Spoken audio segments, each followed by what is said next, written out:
Hi, I'm Nathan Coe, and let me make one thing clear. This channel isn't for celebrity gossip, but currently it's impossible to not draw a linear line between the current situation regarding Kanye West and former President Donald Trump. Not only do they have ties in the political realm, but Kanye West and Donald Trump both are public figures who never fail to find ways to get a second chance from their supporters.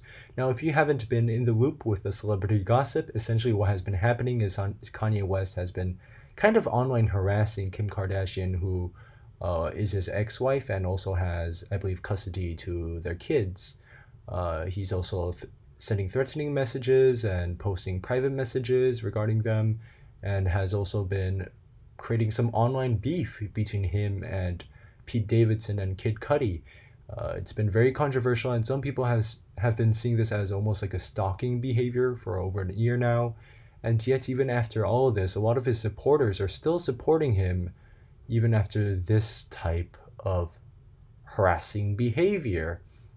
Now, this is kind of a recurring theme for Kanye West. He has done a lot of controversial things in the past, such as his famous music video, as well as him criticizing Harriet Tubman, as well as him saying that slavery was a choice. Even after all of this, a lot of people still support Kanye West because during this age, it seems as if once you pick a celebrity to be your idol, it's really hard to say that's not that guy anymore. And I think that previously, maybe before the social media age, support for public figures, for celebrities, for politicians were given on a provisional basis, meaning that if you cross a certain line, it's taken away methodically. Yet, maybe during the social media age, in which there are cult of personalities, in which you could follow your celebrities through an online platform, through which influence is like acts like a currency, the Kanye West still has all this power and still has all this support, and his supporters are looking more like um, apologists. And it's hard to say that that's not the same case with Donald Trump and the GOP Senate and the all the Republican congressmen and their supporters. So it seems as if, like, just like Kanye West, even after saying a lot of controversial things, Donald Trump still is the largest voice in the Republican Party. And actually, he kind of predicted this a long time ago. Remember, during his 2016 campaign, he said something along the lines of, even if he shot someone on Fifth Avenue, he would still garner the same support from his base and he wouldn't lose a single vote. We're kind of seeing that right now, except for, I guess there are some exceptions with Mike Pence recently denouncing him.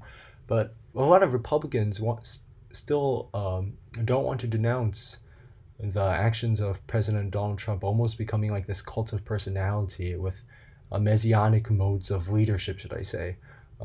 Even after him, even after racist comments regarding COVID-19, even after causing an insurrection on the Capitol based on a lie that the election was stolen, and even after essentially telling Mike Pence to overturn the election, and a lot more things. Even after it seems as if he's gonna start his own social media platform to combat Twitter and Facebook. Even after all this, the supporters are still there intact, and really they're really just acting as apologists. The qualifications of their support, the qualifications of him still being that good person that should be supported, the qualifications are always changing. The qualifications of criticism are always changing for the supporters, because it's true that once you're so closely aligned to one of these public figures, it's really hard to denounce them, because that's like denouncing your identity.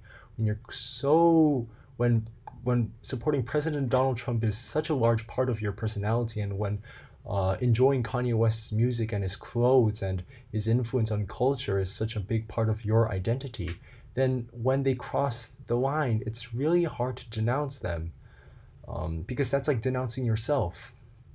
And I think that the point of this video is really to understand how scary messianic modes of leadership is during the social media age, and how it really allows authoritarianism and cults of personalities to emerge during the 21st century. And it's something that we should really take a close eye on, because there are parallels in both hip hop culture and celebrity culture, as well as in the political sphere.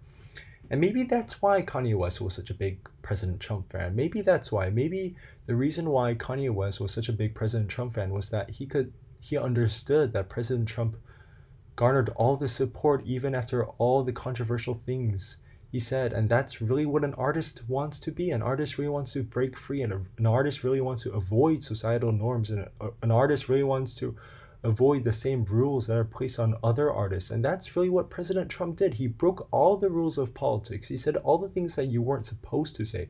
And that's how he really got this huge rise in American politics. And that's how he's fundamentally changing the course of American history. It's all scary, but it's all fueled because of the social media age. It's all fueled by the way we currently view celebrities. It's all fueled by the way we're scared of really taking support away from people we're so closely aligned to. And it is quite scary. And I think it raises an important question. If we could give Kanye West 10,000 chances, if we could give former President Trump 10,000 chances, why can't we give other people in our personal lives another chance? That's another question for another time that doesn't really relate to politics, but that's something John Mayer said in a Complex interview a long time ago, and we're seeing it just we're just seeing it come up again and again as Kanye West continues to say controversial things, and as former President Trump continues to say controversial things. So when you see former President Trump still garner support even after saying a lot of things that are controversial, we should really examine this not as like a one-time basis with one-time phenomena with President Trump and his supporters, but maybe we should see it as a cultural phenomenon that's happening in a lot of different realms, not just in politics, in which one can really become a messiah in a sense in the 21st century because of social media, because of just the ways you could garner support through influence. It acts as a currency, as I said. That's something that you should really look into as the Kanye West situation develops, and as President Trump continues to gain support, and something we should continue to see as GOP senators continue to support former President Trump, and as 2024 is coming sooner and sooner. Thank you so much.